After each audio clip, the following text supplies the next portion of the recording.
I'm muted. We're almost there. Mary Wiaki is going to join us from the Center for Archaeological Research up in Santa Fe, New Mexico. She's just pulling in stuff and pulling on getting her team together.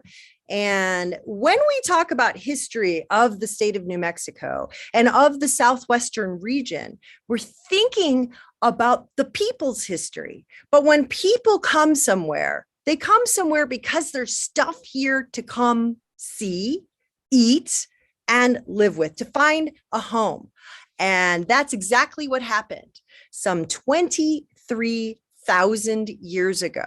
It all started at White Sands National Park, but it wasn't called White Sands back then. And who knows, really, the folks who might have come who didn't leave footprints. But we know for sure that people were in White Sands National Park sometime around 23,000 years ago.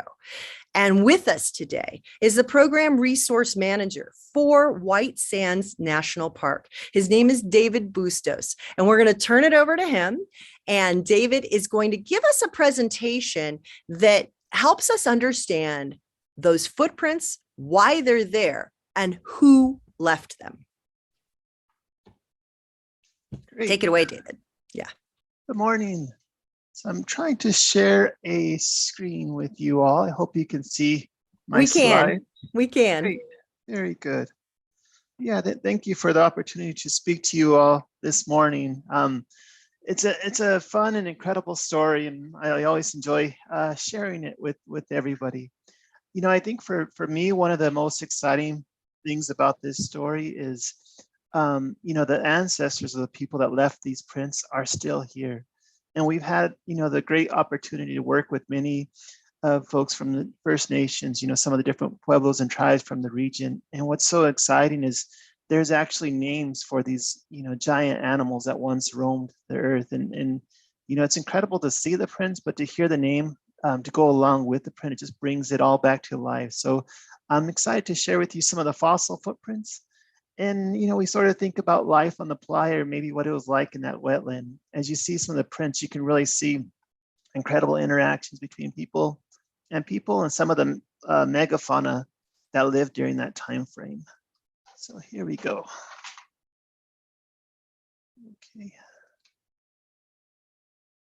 Let's go to my next slide. Great. So, you know, White Sands, it's the world's largest gypsum dune field.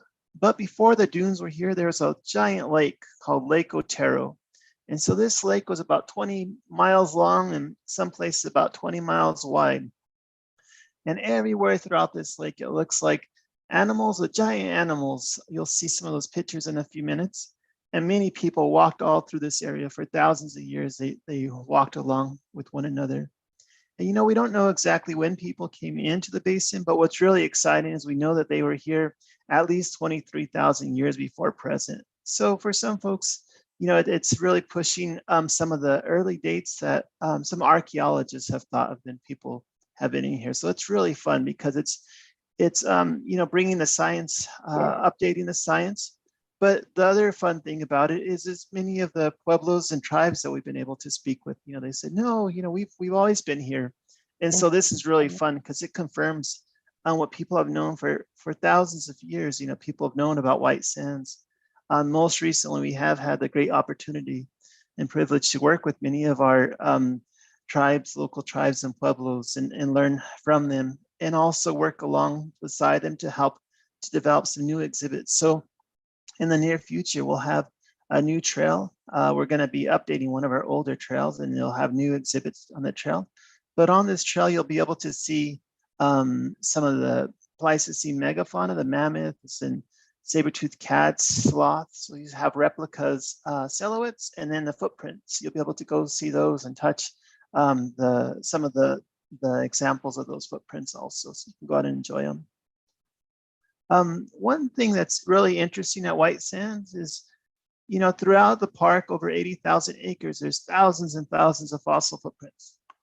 And the most common that you see is mammoth, camel, giant ground sloth, and people. And of all of those, people and giant ground sloth are the most common. but usually every place you see one, you'll see another. So it's really fun. In many places, you'll see them overlap where they step on top of each other. So I'll show you some slides of those. One of the fun parts of this story is, these prints were first noticed or documented by scientists in about 1931. There was a government trapper. He was walking across the basin and he came across these incredible tracks. And he thought, what are these prints? And we looked closer. He thought, wow, these must be a Bigfoot. I don't know what else would leave prints like this. And the reason he thought they were a Bigfoot is because they're 22 inches across and about 8 inches wide. And for years, people sort of gave him a hard time. What do you mean you found a Bigfoot? And the fun thing, in 2017, we were able to confirm that indeed he did find a Bigfoot, but it was a Bigfoot of a giant ground sloth. And so if Mr. Wright would have been able to brush out the prints at that time, most likely he would have found these incredible claws. So you can see when we brushed these prints out, we found really incredible claws, and this animal would stand up and they had huge claws as they walked around. And then when we went further on and we're brushing out some of these fossil sloth prints, we actually found human footprints inside the sloth prints. And I'll show a few more pictures of those coming up. But that's sort of where our story begins. It's a fun way to sort of start the discovery of fossil footprints in the Tularosa Basin. And this is a slide that shows you what they look like after you brush them out. And then after we brush them out, we fill them back in, we record them with the camera. We can make 3D models and we can brush them out. But one thing I wanted to show you, if you look closely here, you can see where it looks like a mother, a medium-sized foot was carrying a child. So they put the child down here and they're walking with the child, and along the way they're slipping. So you can see these toes really slipping in the mud in some places as they're walking. So she was walking very fast, about 3.5 miles an hour, and then slipping all along the way. So this looks like it was a really muddy day. I'll show you what that looks like. So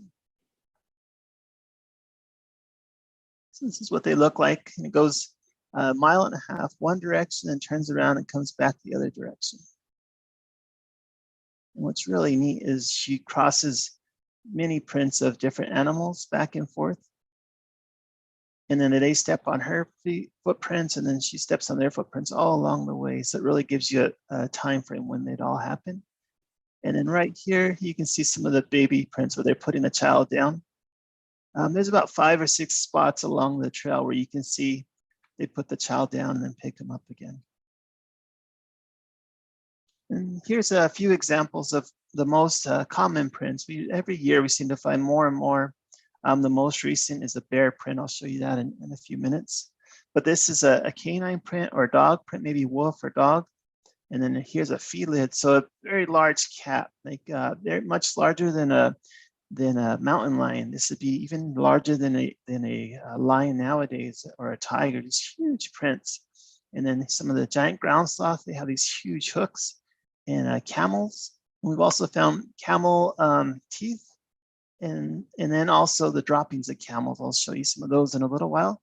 And then also we have mammoth footprints. You can see these incredible mammoth footprints, over 13 feet across from each other apart. So just massive steps they took. And then some of the most recent human footprints, some of the people prints. You can see some of the toes and the heels and other parts of those. And so at White Sands, we have 2 main type of prints, those that are raised and then some that are depressed. So what happens sort of when you walk in the snow, you compress the snow, and as you walk by, everything else melts away, but you see the prints where you walked by. And that's sort of what you have here. As the animals or people walk, they compress the soil, and that's what they leave behind. And then you can see some of these examples of these really incredible trackways. And the prints change as you go throughout the lake. There's all different types. But what's important is every place you have one type, you'll have a person or people prints made of stone, and you'll have megafauna prints made of stone. Or you might have people prints made of clay, and you'll have megafauna prints made of clay. So every place along this area, you have similar type prints of people and the megafauna that lived thousands of years ago. And these are the best preserved prints are in the very light clay and silt. So these are some of the most incredible prints we've been finding most recently. And there's prints from around the world that are much older than white sands. But what's so unique about white sands is our prints are very long, and then there's just thousands and thousands of these prints. So there's much longer than most other trackways, over 2 miles in some places, and then just tens of thousands of prints. I don't think it's an exaggeration to say over 100,000 prints if you look at the mammoth and the people and all the other megafauna as well. Just so many prints. But what's so neat about that is because they're so long, you'll see where they can interact back and forth. And so you can see another example of how long some of these prints can be.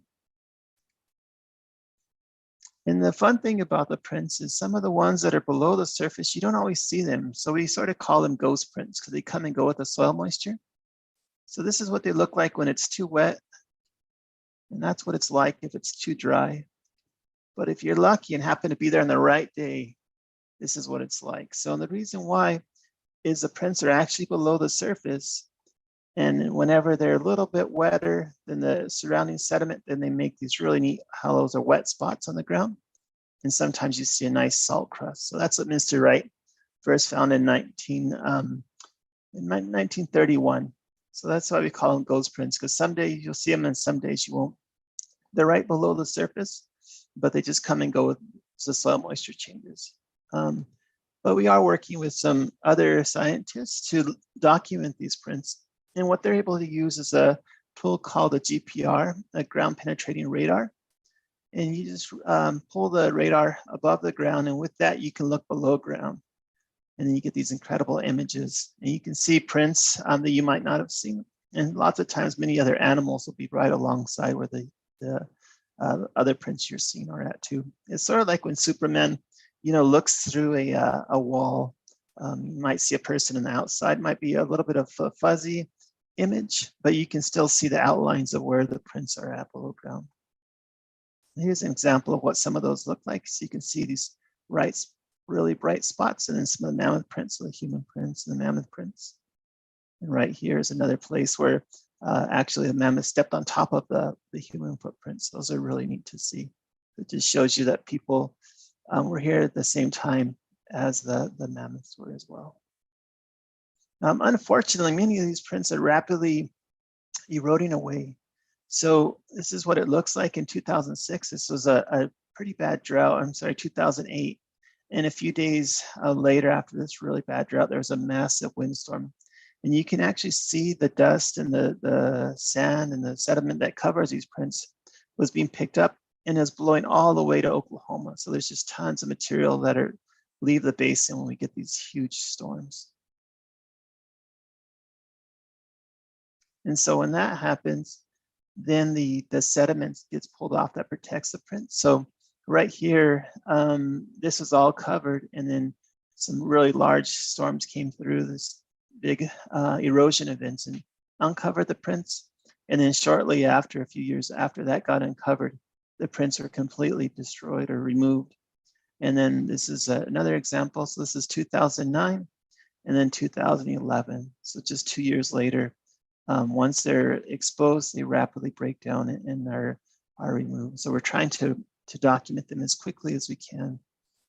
That's sort of our way of preserving them, is trying to take a whole bunch of different photos, and we can make 3D models. I'll show you some of those shortly.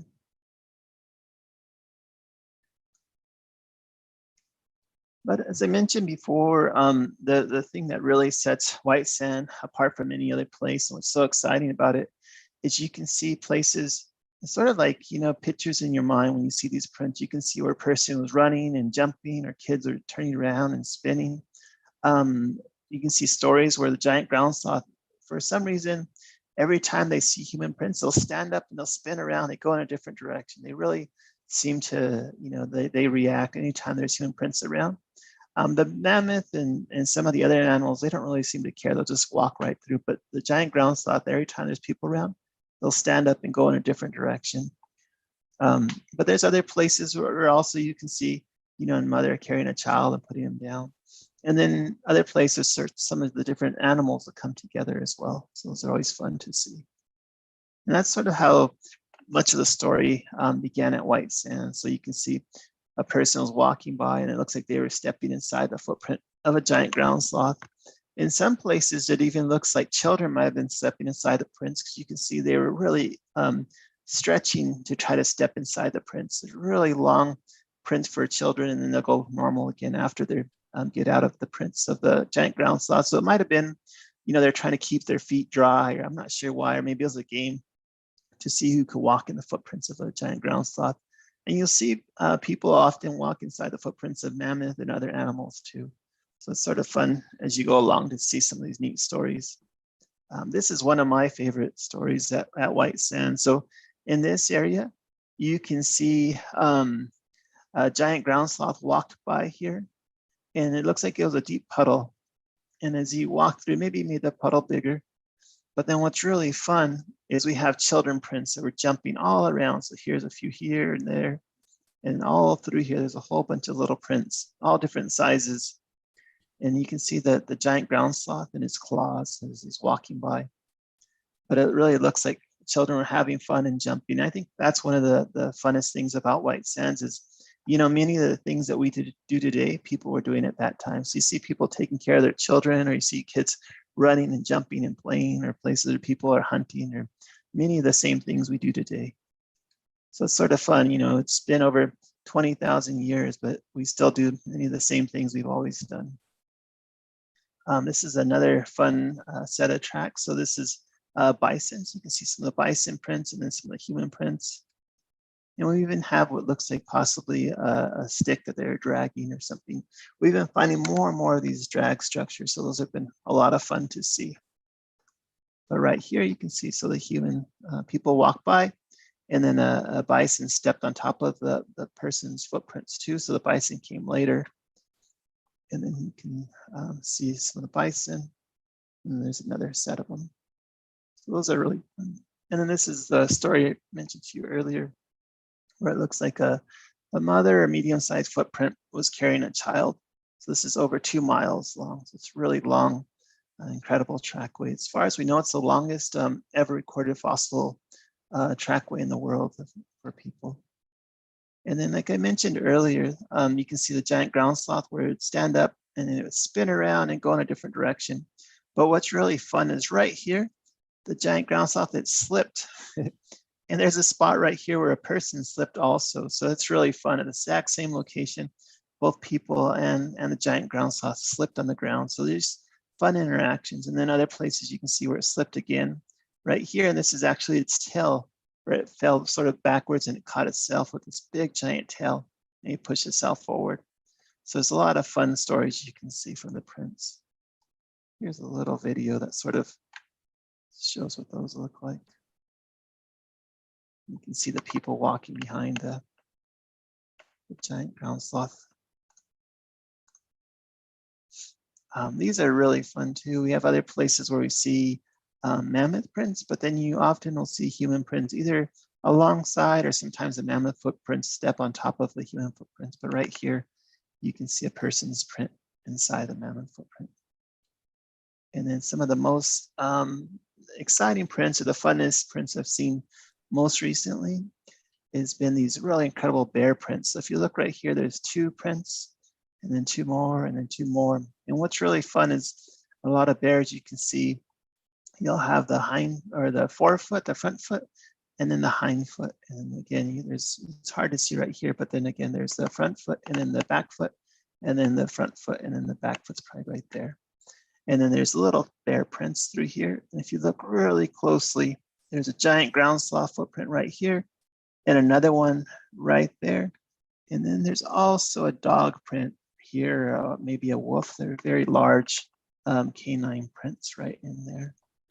And then there is a human footprint right inside the bear print. And then there's a few more, you can't see them, but there's a few more human prints that came in this way. People walked through the area too. Let's see.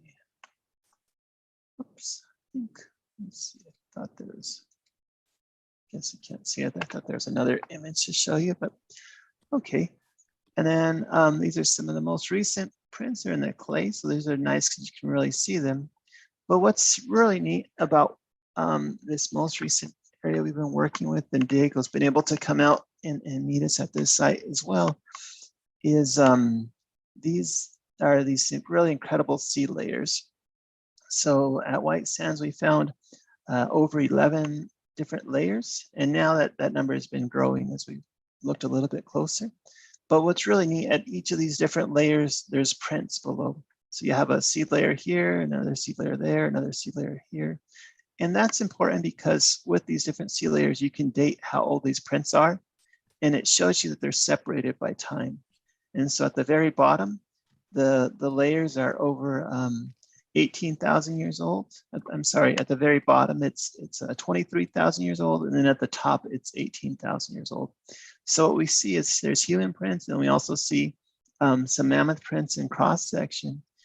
And then at the very top of this rise over here, there's mammoth prints on top. So we know that people in some of the mammoth and giant ground sloth and other animals were in this area for thousands of years together. Starting at least 23,000 years ago. They might have been here much longer. We don't know yet, but we do know that people in megafauna were here for thousands and thousands of years. So that's really exciting because we can see, that there's a lot of time for people to interact with the animals and live alongside them. And to me, one of the neat parts of the story at White Sands is, we don't see a print of just one person or one big animal walking along or hunting, but you actually see places where there's children and people are walking along, and then you see mammoth and sloth and camels, but you also see the young. You'll see a baby mammoth walking alongside the mother, and it looks like they sort of nudge up against it, maybe nurse or walk back and forth. And then the baby old mammoth will be spinning around in circles and coming back and forth. So at White Sands, we actually see groups of the animals and the young, both people and of the giant megafauna. So I think that's a really fun part of our story is it's not just the adults, but these are big family groups. So it looks like they were living together, in some type of harmony for thousands of years. And besides the footprints, some of the neat things we're finding is hair. So bones don't preserve, but hair does. So this is a hair of we believe it was a direwolf hair. We sent it off to a national lab and it came back to be a dog hair, a canine hair. And this is about 20 feet away from some canine prints. And maybe we think it was probably direwolf footprints, and then the direwolf hair right there. And we most recently found a hair inside the bear prints. I'm really excited to see if that'll come back to be a bear hair also. I'm guessing it will be, but it'll be fun to confirm. And then we also see fragments of camel teeth and bison teeth. And then right here, you can also see what look like camel droppings. And then they were all along around this camel footprint. So those are really fun to see. And then besides the footprints, we also get what look like body prints also. So right here, this is an example of a baby elephant in China. And then this is at White Sands, where you can see the outline of the baby elephant or baby mammoth. So you can see the trunk and maybe the ear, the eye socket, and then some of the legs. So it's eroding away quickly, but this is what it looked like when we first seen it. And then, there's always more and more prints to be found. So these are some of the most recent that it's eroded away and they're starting to pop out. So we're racing to try to document these, but just an example, here's some mammoth, there's giant ground sloth, and there's people walking across. But that's what's really exciting. Every time you go out, there's always a new set of footprints to be found. So thank you all so much. And that's the end of my slides. David Bustos is the program resource manager at White Sands National Park and has been studying all these footprints. And I'm sure there's a lot of questions for you, David, from the kids who are watching right now and the others in our audience. But first, before we go to questions with you, I would like to invite Mary Wiaki to go ahead and come on screen here, Mary, and I'm going to unmute you. Mary Wiaki is an anthropologist archaeologist out of the Center for Archaeological Studies, which is out of Santa Fe, New Mexico. It's actually a state agency where archaeologists are studying all kinds of things that they can find around our state. Mary Wiaki, you heard David Bustos' story. of these footprints. And I'm just going to go ahead and bring you up here. Let me find you, Mary. And let's see if we can pin you here. And yes. Mary Wiaki, thank you for being with us. I'm going to go ahead and stop your screen share there, David. Can you go ahead and stop that? And let's bring Mary to the front, please. And Mary, let's see if you can fill in more of this story. What are we missing in this story? So we know that there were kids, there's people playing, there's people clearly hunting, because why else would you step in the footprints? And you have to eat.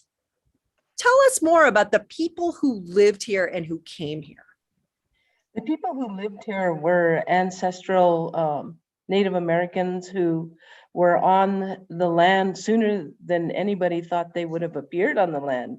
So this find at White Sands is just fascinating. It lets us know as Indigenous people that, yeah, our timeline is a lot later or than everybody presumed it was. Daily hunting activities. It's exciting to know that children, wherever there's water, you're gonna go play, and they're stepping inside of these huge sloths, and as they're migrating and hunting, they haven't settled down yet. So we're looking at people who are hunter-gatherers. So as hunter-gatherers, the first thing you're going to do is find food staples, and where better else to find them than along water tributaries. You need these resources as far as plant materials to create everyday items. He spoke about dragging a stick.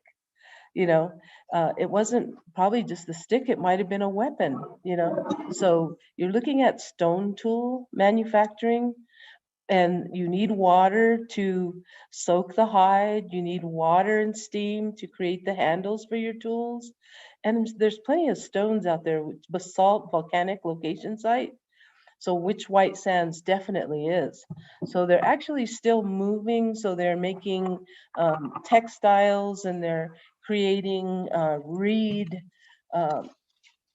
backpacks and tumps out of yucca and other fibrous material on those location sites.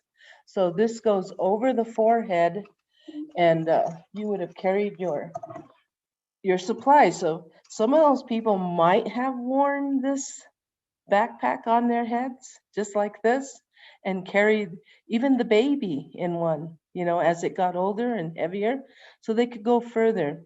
And understanding that weight makes a difference as you're going into the sands or into mud and silt. I thought it was cute that everybody was slipping.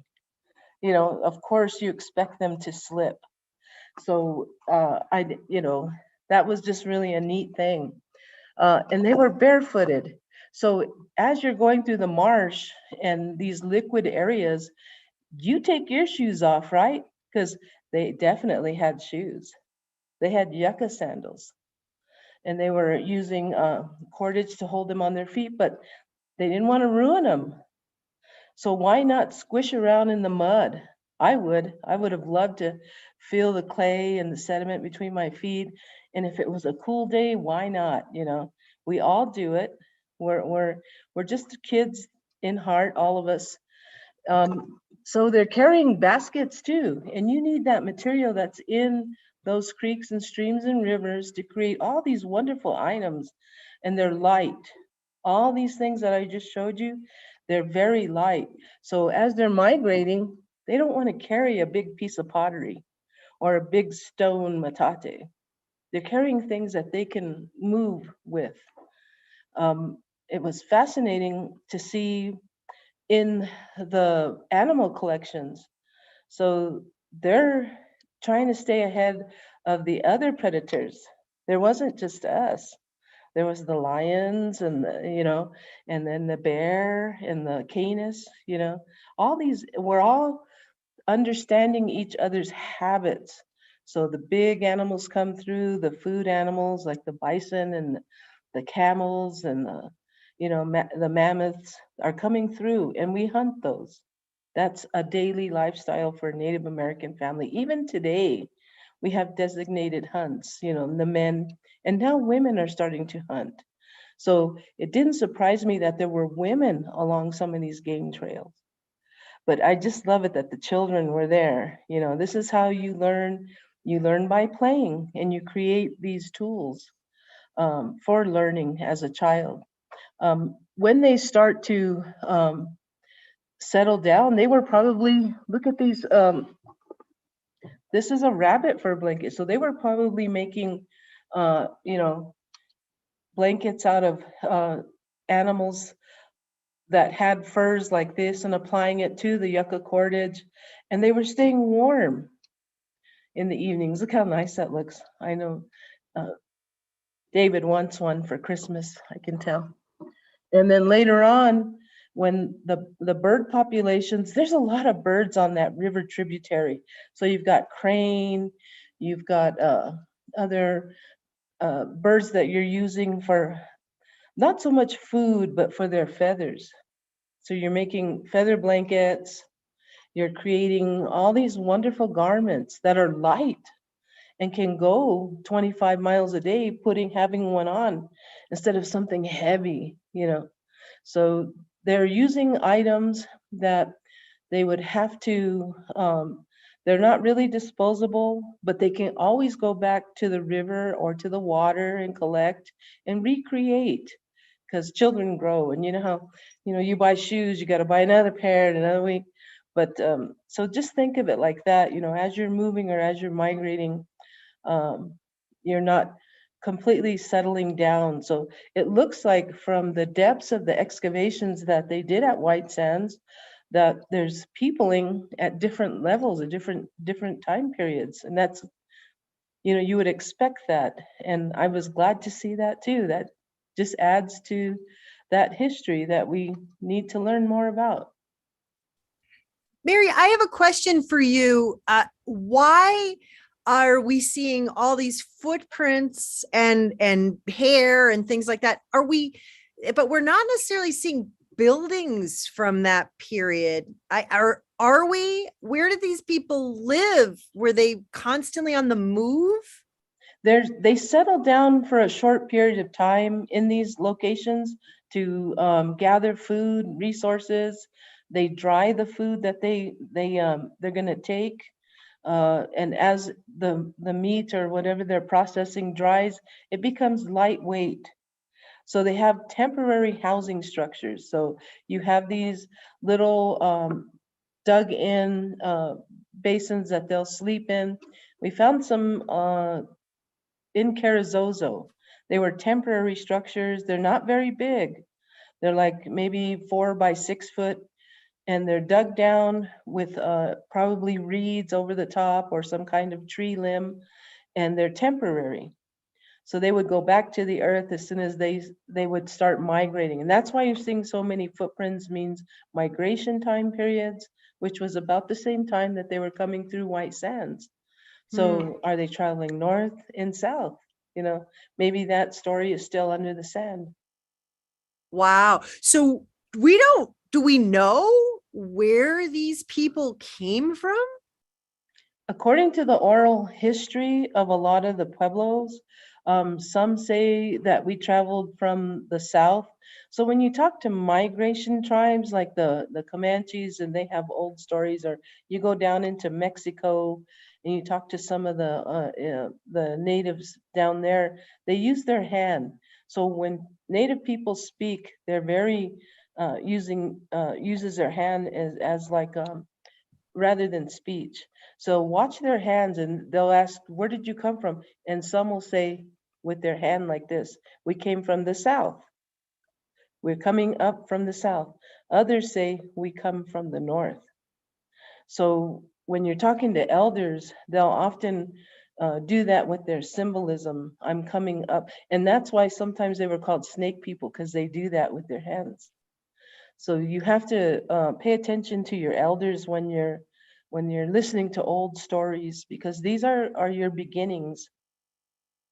So I think they were coming from both north and south. They're peopling that countryside. Did they stay? Are these the ancestors of people living here today? I think some of them are, but they were looking as climate change, you know, and you're seeing climate change now, what it's doing to us in this present time.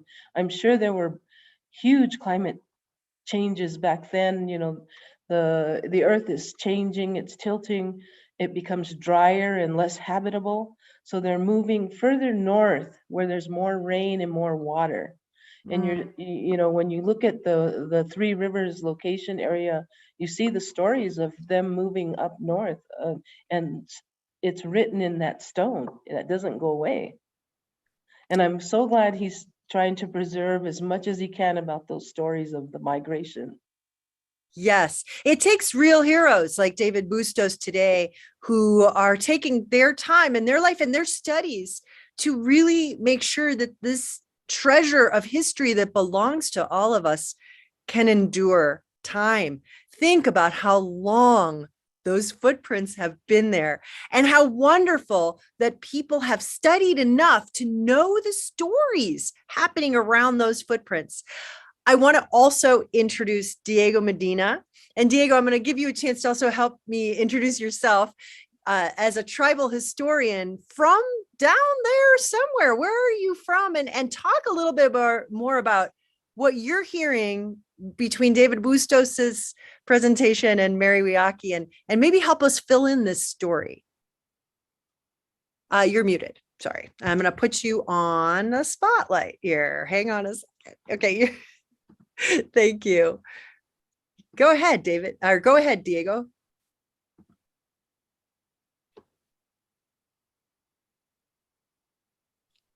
I can't hear you. I don't know why we can't hear you. Can anyone else hear him? No? Okay, Melissa's saying no. Oh, Diego, where's your voice? I'm still not hearing you. So hang on. We'll get it sorted out. Yeah. There we go. There we go. It was telling me that I wasn't allowed to unmute myself. Oh gosh, I'm so sorry. No, that's totally fine. Hello, everyone. My name is Diego Medina. And yeah, like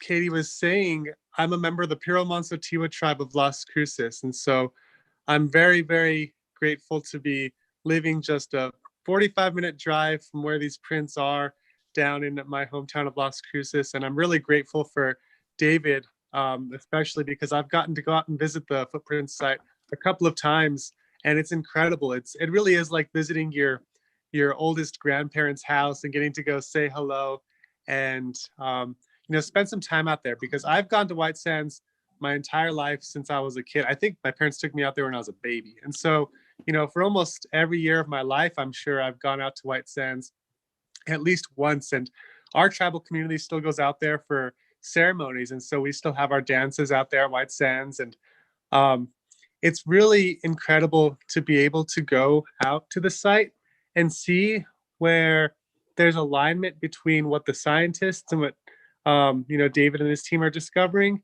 and what we're told in our community. Because in our tribe, we have these really cool storytelling times. Usually during winter time, we'll get to have storytelling by our elders. And it's a time where we get to sit around and hear these stories that have been passed down generationally, back as far as we can, remember. And some of these stories tell of things that prior to these footprints may not have made sense to other people. But now that we're starting to see this discovery come forward, it really is lining up with what we've been told about how long we've been in this continent.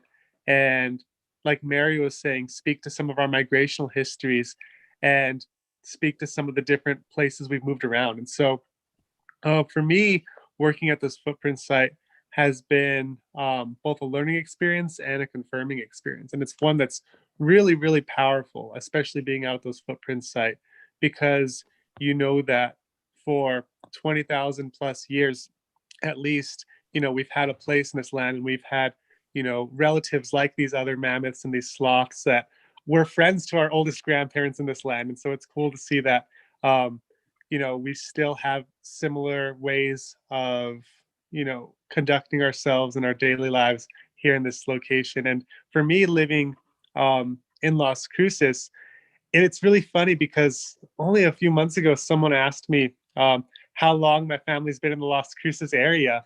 And it was a question that paused me for a second because I was like, it's a really good question. How long has my family been in this area? And, we can, trace our ancestry back through the Mogollon people and back further. And especially with some of our, Puebloan sites that are, 10, 15 minutes from where these footprint sites are. And it's incredible to see how long our ancestors through time have had a relationship with White Sands. And it's also on one of our more recent, migrational routes. By more recent, I mean only a few hundred years ago with the salt trading route. And, we've been trading salt for hundreds and thousands of years with other tribes and communities. And White Sands and the Tularosa Basin is right along that old trail connecting both Mexico and Mesoamerica to the plains. And so our Puebloan people were having trade relationships with, tribes down in Mexico and, tribes like the Comanche and Kiowa and other plains tribes up north. And so many different tribal communities, I'm sure, traveled down to White Sands for social gatherings, commerce, familial, you know, getting to visit family and other things like that. And so it's incredibly special to live super close by to this site, especially considering, we're just scratching the surface of how old our history is in this land. And even though our stories have, glimpses of this and, our creation stories and our migrational stories speak of these places, now we're starting to see that, there's so much validity to how these stories of oral tradition, because especially when it comes to song or story, it holds its form really well, kind of like a footprint. Because when you have a song like Mary Had a Little Lamb, it's a song, if you hear it, a couple times as a kid, you'll remember it your whole life. And so when you're able to put your entire history into a song that you use for ceremony, it'll hold its form through generations. And so when our songs have information about, our history or our migrations or our relationship to the seasons, these are songs that were composed a long time ago by our ancestors, that because they're in sing-song form, we're able to, remember them and keep them intact. And so that our next generations will have the same songs that tell the same stories about our relationships to this place. And one of my, favorite things, I talked to David a lot while we were out there, and David's so incredible and such a wealth of information. But, it's, for me, it's wonderful to see how our ancestors in this land had friendships with the other animals in the region, or at least, community engagement. And so seeing that it wasn't just run and hunt and kill kind of lifestyle, but one where there is so much interaction and so much fun and so much joy in the lives of people living in this area that still carries forward to this day. And so people, regardless of where they come from in the world, still go to White Sands to have fun and to, spend time with family, and in some instances to dance and to leave offerings and to, enjoy the beauty of this land. And it's something that our first ancestors who walked into this place probably experienced, and, it's passed down in our stories. So I'm really appreciative of getting to be here and speak to that a little bit. And of course, getting to go out to the site and work with David and hear from Mary as well, and all the wonderful people who have, information about this site. I love it. Diego Medina is the Piro Manso Tewa tribal historian right now, if I'm not mistaken. And Mary Wiyaki is an archaeologist up with the Center for, or an anthropologist with the Center for, an archaeologist at the Center for Archaeology up in Santa Fe, New Mexico. Sorry, Mary. And David Bustos is the program resource manager at White Sands National Park. And now we have a chance to have kids ask questions. And your questions are totally game. If there's any kids who are listening and watching out in the classes right now who want to ask questions, go ahead and you can either raise your hand, or put your questions in the chat if that's more comfortable. And while they're doing that, I just want to ask a question about something I heard, and I think I heard this from David Bustos, but I'd like to talk with you, Mary, about this too, and you too, Diego. I understand that those huge animals, the giant sloths, the mammoths, as we know, all indigenous cultures have their own languages and their own way of speaking. As I understand it, there are still words today for animals that went extinct more than 10,000 years ago. Can you speak to that, Mary? Oh, you're muted. Sorry. I'm going to pop this off here. Oh, Mary, let me unmute you. I'm sorry. Mary, let's unmute Mary. And I don't know why it's telling me to ask you to unmute. There we go. Oh, now you're muted again. Shoot. We'll try it again. Sorry, Mary. Oh, let's see. Can we make this work? Melissa, can you help me? What's going on with Mary? Why is she not unmuted?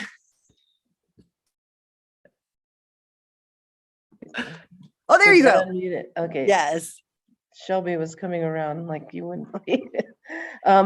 Yeah, there's still names for these animals that have, they're still around. The Comanches used to call them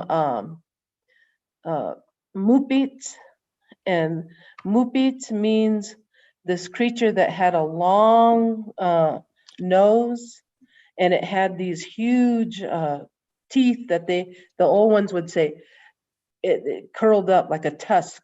Yes, and that it was so big that so many people could fit inside the footprint. So they would tell these stories of this creature and how they would how it could devastate men that were hunting it with spears. So we still get told these stories about these I guess to us as children, we would ask, are they elephants? And he would say, no, they would have hair all over. He said, even in their ears, the grandpa would say that they would have hair inside their ears. So the first word we learned as a child was about this story of these mupits.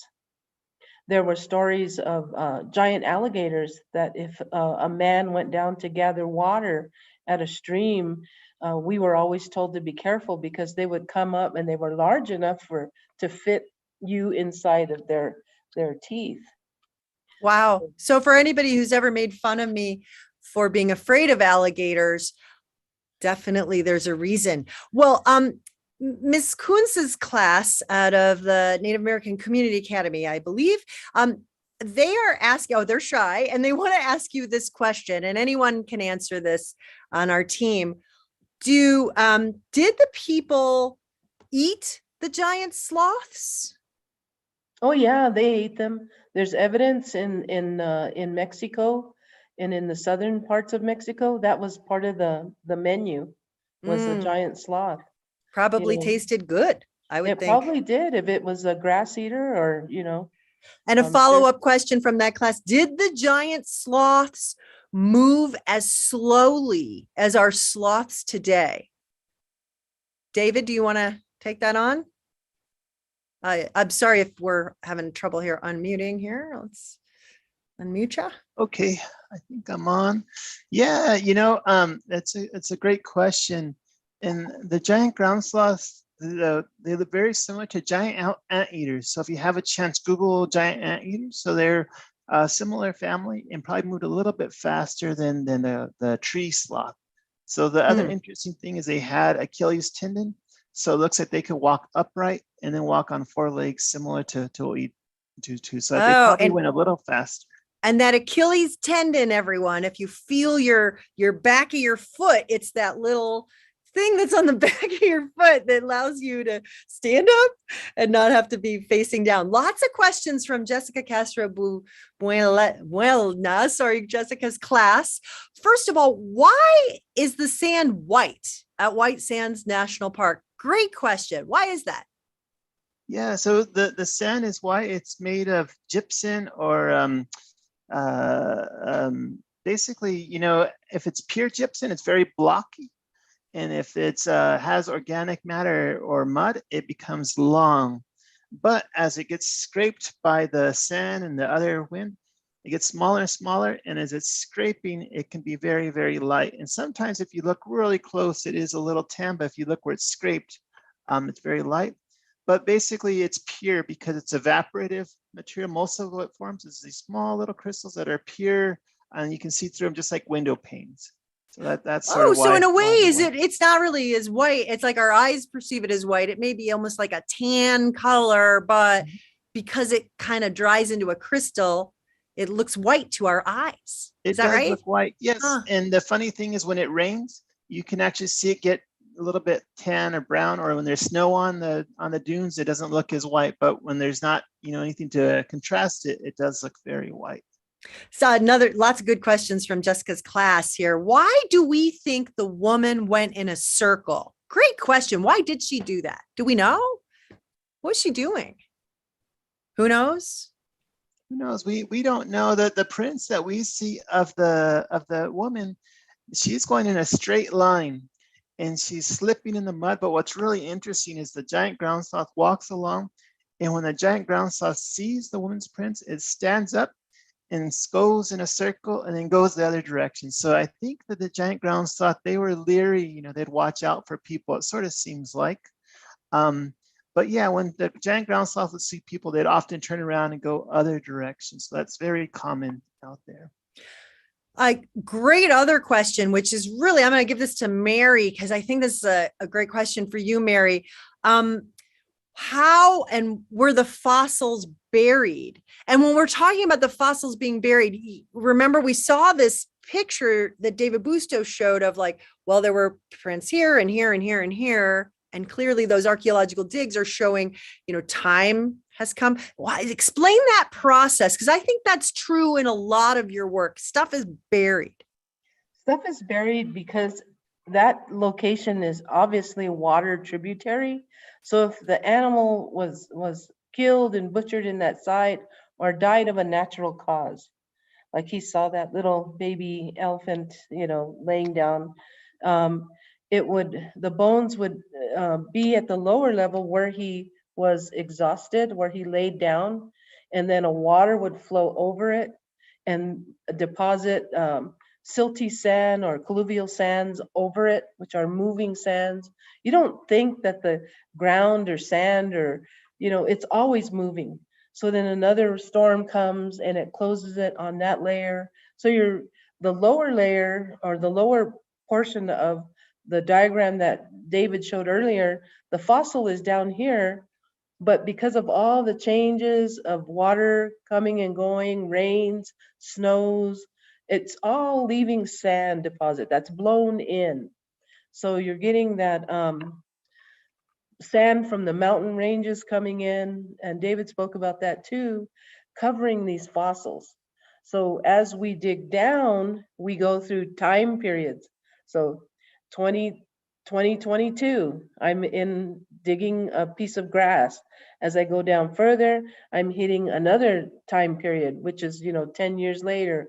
Every 10 years, every 10 to 20 years, you see a different change in soils till we get down to 23,000 years, which is fascinating. The mildness of the temperature here in the state of New Mexico keeps all these fossils in place. Did that answer their question? I think so. And it actually begs another question, David Bustos, which is in the chat as well, which is, how do you know when to stop digging? Like, how do you know there's not more footprints underneath the 23,000-year-old ones that are 43,000 years old? So how do you know when to stop? And that's a question I just have to ask you. I mean, how do you even know? And the question the kids ask is, how do you even know to dig at White Sands National Park? And that kind of ties together. How do you know when to stop? How do you know where to dig? Mm-hmm. Yeah, it's a great question. And, we are digging one trench and we try not to dig as much as we can. We try not to, but there is one place we want to be an example of the whole region. And so why it was important there is for the preservation and understanding what's here. But in this one area, the reason we dug is because we could see prints going into the lake shore. And that was very important because they're hard to get good dates. And we could see grass layers on top. And so that's why we dug in that area, because we could see 7 layers that were exposed and where prints were going Oh, so right in. you knew there was stuff underneath in that We spot. knew they were there, but we Ah. didn't know how far. So we dug down, and the first time we seen 11 layers, and now we're, I believe, at 16 layers. So the time frame most likely is going to be older. So that's going to be exciting. We're looking at that and working with people. But at the very bottom, you hit you hit the bottom of the lake, and below the lake, that there's no more evidence so far. So a good 4 feet down, there's no more evidence. It stops there. Can you find tracks like these in other deserts? I believe you can. I haven't seen papers on it, but I really believe you can. There's lots of mammoth and camel and everything else. I think people just didn't expect, people were walking along with the megafauna that long ago.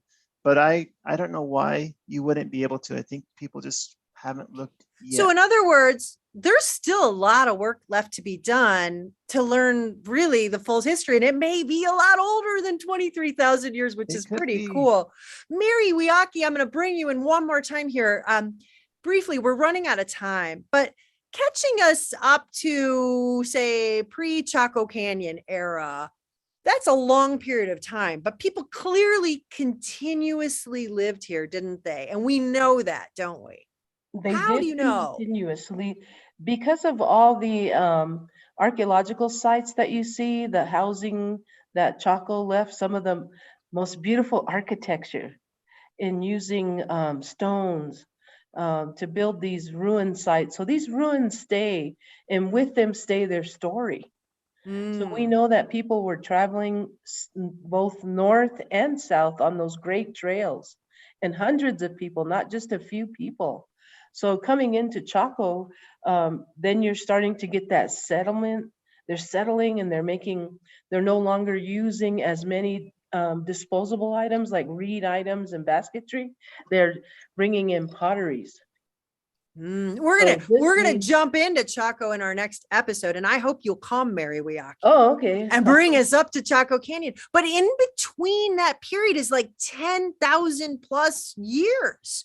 So people were living here, people were having babies, people were having families, they're learning about growing crops, they're learning about sustainability in other environments. There's so much going on during that peopling.